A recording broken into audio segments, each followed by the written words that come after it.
The New York Mets are so good. 47-28 on the season, but they're not that good. As Dove told us in our production meeting, they are sub-A. What does that even mean? I'll tell you.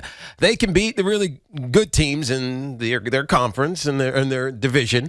The Atlanta Braves, who are catching them, they're probably about even with them right now, I would say, in the perceptual mind of baseball fans. But they are still really good. I'm not knocking them at all. They got all the talent that you need. Pete Alonso, whether you hate or love Francisco Lindor, he does what he has to do. Their pitching staff has been really good, especially some of these guys who were forced into starting. But the teams that measure up at the top of Major League Baseball, like the Houston Astros, they just can't beat right now.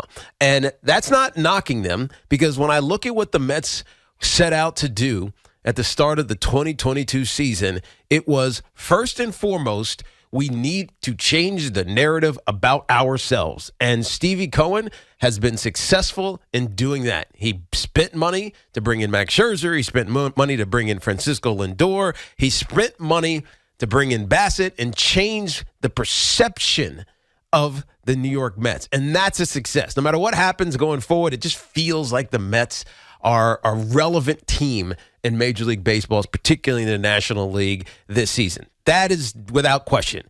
However, we have started to get really excited about this Mets teams, and Met fans know it. You're starting to feel really good about them. Man, maybe they're a team of destiny. Maybe they're a team of fate. Maybe they can find a way to be a World Series contender. Yeah, they had that tough road trip. Remember that one a couple weeks ago out in the West Coast against the Dodgers and the Angels and the Padres? Yeah, well, maybe they can figure it out. They salvaged that one. They went 5-5. They're going to get reinforcements, right? Scherzer's going to come back. DeGrom's going to come back. But they play a team that has been one of the elite teams in baseball over the last half a decade in the Houston Astros, and they just continually get trounced. Yesterday, they were cheering, and I give Mets fans credit. They hung around. They stayed in the ballpark. They only wanted to see them score a run, and they scored a run, but it wasn't even close. The Mets are sub-A right now. That's not a bad thing, but that's a fact. The Mets are not one of the top 8 teams in baseball. Now, again, there's only probably 2 of them, maybe 3 in baseball right now. The New York Yankees being one, the Houston Astros being another. Maybe you put the Dodgers in there as well, but they've had some of their issues as the season has gone on. So maybe there's only really 2 A+ teams. The Mets want to be there. They're not quite there. And what it teaches us and tells us is that they need to get aggressive right now as it pertains to adding to this rotation. We know that Max Scherzer is scheduled for a rehab start. It was supposed to be yesterday. I'm not sure exactly when it's going to be now, but Max Scherzer is going to be back in the short term. And we're confident about that. He is a reliable and historically durable pitcher. When he comes back, you're going to feel like, man, we just got an injection of energy into this team, not just because of what his outings are going to look like, but because of what he means to a clubhouse. And then you throw in Bassett, who's still there, and Taijuan Walker, I probably have some faith in. And I think of Peterson making his spot starts here or there, or Trevor Williams having to make his spot starts. Carrasco, I'm less excited about anymore. He's had a couple of outings against these Astros where he's just gotten beat up and hit around. And so when I think about the 4 starters that you're going to need to be elite when you get to the postseason, the Mets have Scherzer, they have Bassett, and they have Walker. But who's number 4? And so many of you all, and me included, have been saying for weeks now, oh, just wait till Jacob deGrom comes back. Once Jacob deGrom comes back, we're going to be fine. Wait till Jacob deGrom comes back. Wait till Jacob deGrom comes back. Then this rotation is going to be elite. We're going to be the best rotation in baseball, just like they predicted at the beginning of the regular season before a pitch was thrown. The best rotation in baseball was the New York Mets. Well, guess what? We're at the point where I'm not sure we can rely on Jacob deGrom. You can't bet that he's going to come back and be the Jacob deGrom that changes the direction of this Mets team. And so now is the time to act. And this series against the Houston Astros should be the catalyst that reminds the Mets, yes, you have done really good things. You have moved really far from where the perception was a little less than a year ago, and you've done really good. You've changed the narrative. Stevie Cohen has done everything right, but you're a sub-A, New York Mets. You're sub-A, and you got to act now because you can't rely on Jacob deGrom. We haven't heard anything. We don't know when his next start's going to be. I know Evan Roberts was talking to this about with Hoff, and we know that, eventually we're going to hear something, but as soon as we hear that little bit of something, it's likely going to be another 30 days until he's fully ready to be the guy, until Jacob deGrom is ready to take the mound and be Cy Young-ish. Now, he's not winning the Cy Young because he's not going to nearly pitch enough, but you know what I mean. Being a guy who you can rely on to get 6-7 innings into an outing, be elite, pitch to a sub-2 ERA, and be dominant and win games against the tough teams.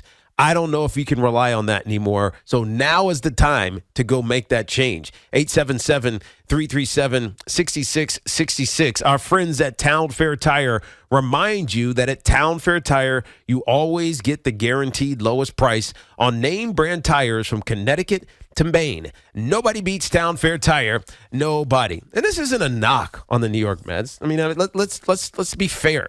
I think our expectations when the season started were cautiously optimistic.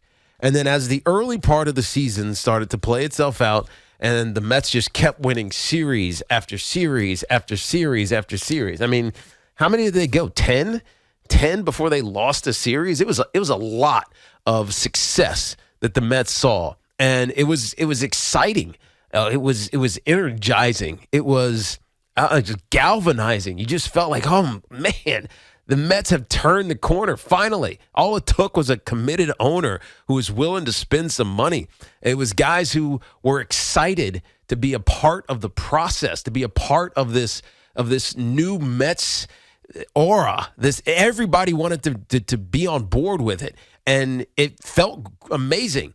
And as things started to dismantle a little bit with the injury to deGrom, then you get the injury to Scherzer, you get the injury to Tylor McGill, you get some bad luck. The Mets were still finding ways to win baseball games, doing all the little things, all the things that Buck Showalter preached in the preseason, and the minutia of the game that sometimes like in the back of your head, but you don't really think about on a daily basis. And then when it happens in a game and you've been coached up on it, and all of a sudden you execute it and you win that game, it just feels like, man, we got everything. Like we can do it all. Throw the adversity our way. It's not going to matter because we're going to find a way to win until you meet the A teams.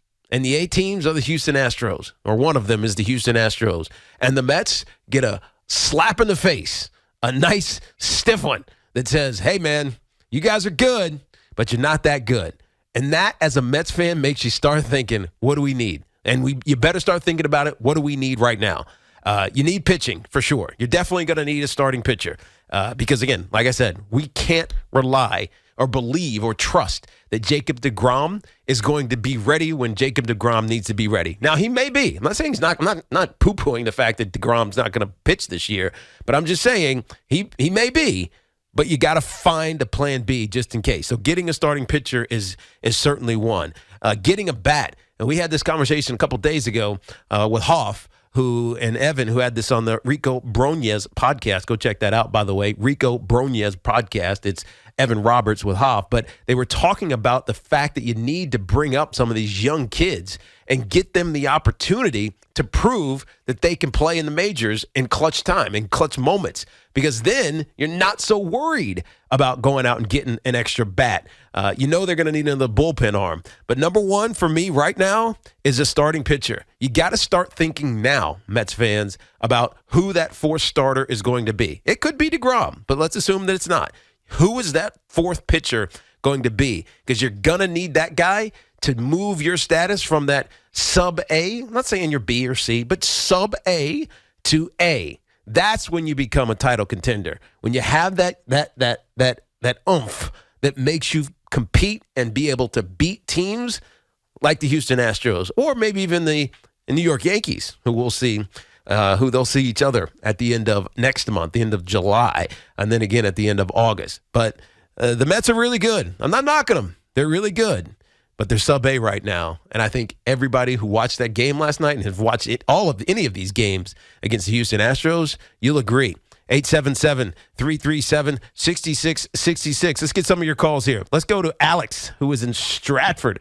Alex, welcome to the Fan. How you doing this morning? Good, you? Fantastic, man. How are you? Good. I went to go to the Yard Goats game last night to see Max Scherzer pitch, and then he got bumped. Yeah, I know. We see Brett Batty hit an opposite field home run. There you go. Let's see Beatty up here, man. Right? He had some good approaches. He walked twice and hit a home run, and it was opposite field home run. So that's the kind of power that you love. Were you how disappointed were you that Scherzer didn't pitch? So we get there, and I've actually pitched at that field before. So we were walking to the bullpen. I was like, no, this is the Yard Goats bullpen. Yeah. Let's go to the Rumble Ponies pen. We get there, and there's a bunch of Mets fans, and they're like, yeah, Scherzer's not pitching. Oh, man. Are you kidding me?